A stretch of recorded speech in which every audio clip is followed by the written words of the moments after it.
درست کرنے والی ہے. تو اس میں کلیئر ہے جی یہ بات کہ افادیت ہومیوپیتھک سسٹم کو سمجھنے میں ہے. اس میں ایک تصوف کی بات ہے کہ قدرتی طور پر وہ دوا جیسے کالوسینت ہے.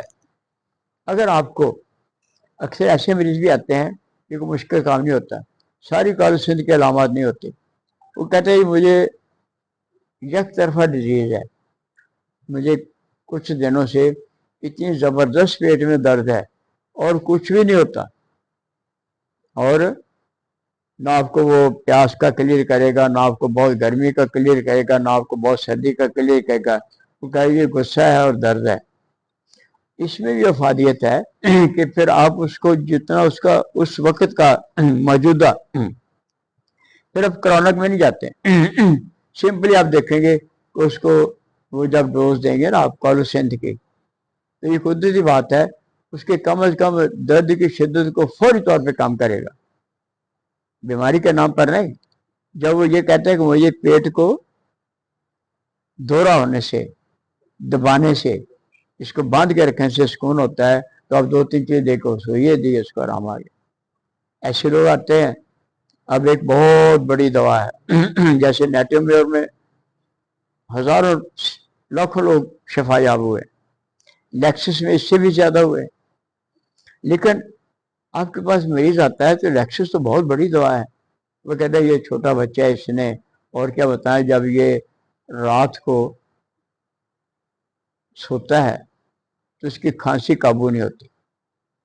جب سوتا ہے تو یہ, اب جب آپ یہ کنفرم کرتے ہیں کہ کھانسی تو ہے, بہت سی ادویات میں ہے, 120 دوائیاں ہیں, اب اس کی علامت جو ہے وہ اس کی ساری علامات کی بجائے یہ 2-3 چیزیں, غصے کی زیادتی, کپڑا نہ لینا, تنگ کپڑے برداشت نہ ہونا, پھر نائٹ ایگراویشن میں کھانسی, اس کو لیکسس کی ایک ہی دفعہ دوائی دے دیں, 200 طاقت کی, 30 کی, 1000 کی, جتنا پرانی اس کو وہ ہے, تو نیکسٹ ٹائم 99% ہے, وہ کہتے ہیں اس کا وہ ٹھیک ہے. کیوں بھائی, لیکسس میں تو کئی صفحے ہیں بھرے پڑے ہیں علامات کے, اور بچے میں اس میں وہ علامات نہیں ہیں. لیکن اس کی کیس چیکنگ میں آپ کو ویسے ڈاکٹر یہ نظر آ گیا ہے کہ یہ لیکسس کے علاوہ کسی دوائی کا نہیں ہے. اس لیے کہ آپ نے اس کو دوا جو دیا وہ کھانسی کے نام پر نہیں دی ہے. آپ نے ہر مریض کو ڈروسرا نہیں دے دیا کہ کھانسی آتی ڈروسر دیتے جاؤ. اس کا بھی ٹائم ہے کہ 12 بجے کے بعد کتنی زیادتی ہونی ہے, نائٹ ایگریویشن ہونی ہے. اگر آپ کو اس میں لیکسس کی علامات نہیں ملتی, ہمارے پاس ایسے لوگ آتے ہیں کہ اس کو ساری بے شمار ادویات کے بعد اس کو کھانسی نہیں ہٹی. ایک ہوتی ہے one sided disease, doctor Kent نے بھی اپنے فلاسفی میں لکھا ہے آخری چیپٹروں میں, لاج جو ہوتی ہیں وہ ون سائیڈڈ چاہ جائے, وہ کہتے ہیں اس کو بس یہی ہے, اس کو بیماریوں میں کھانسی اس کو مارنے والی بن گئی ہے, اس کو ہیضے والی بیماری بن گئی ہے, اس کو سر درد والی بن گئی ہے. اب اس کے علامات دیتے ہیں تو علامات دوائیاں کھا کھا کے ایلوپیتھک سے ہومیوپیتھک گم ہو چکی ہیں. تو وہاں پھر ایک مجبوری ہوتی ہے کہ آپ اس کو اپروکسیمیٹلی, جیسے ڈروسرا ہے, جیسے لیکسس ہے, جیسے کالیفاس ہے, دماغی علامت, کچھ نہ کچھ ملا کر آپ دوائی دیں گے تو اس کا بھی پھر وہ کیس کلیئر ہو سکتا ہے, اس کا فائدہ ہو سکتا ہے, یا کم از کم اس کو وقتی فائدہ ضرور ہوتا ہے.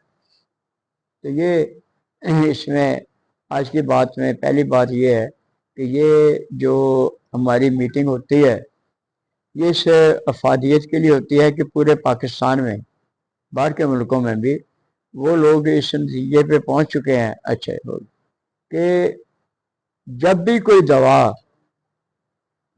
دوا اپنے ہومیوپیتھک سسٹم کے اصول سے ہٹ کر دی جاتی ہے, اس کے ڈاکٹر کی ناکامی ہوتی ہے, دوا کا کوئی قصور نہیں ہوتا.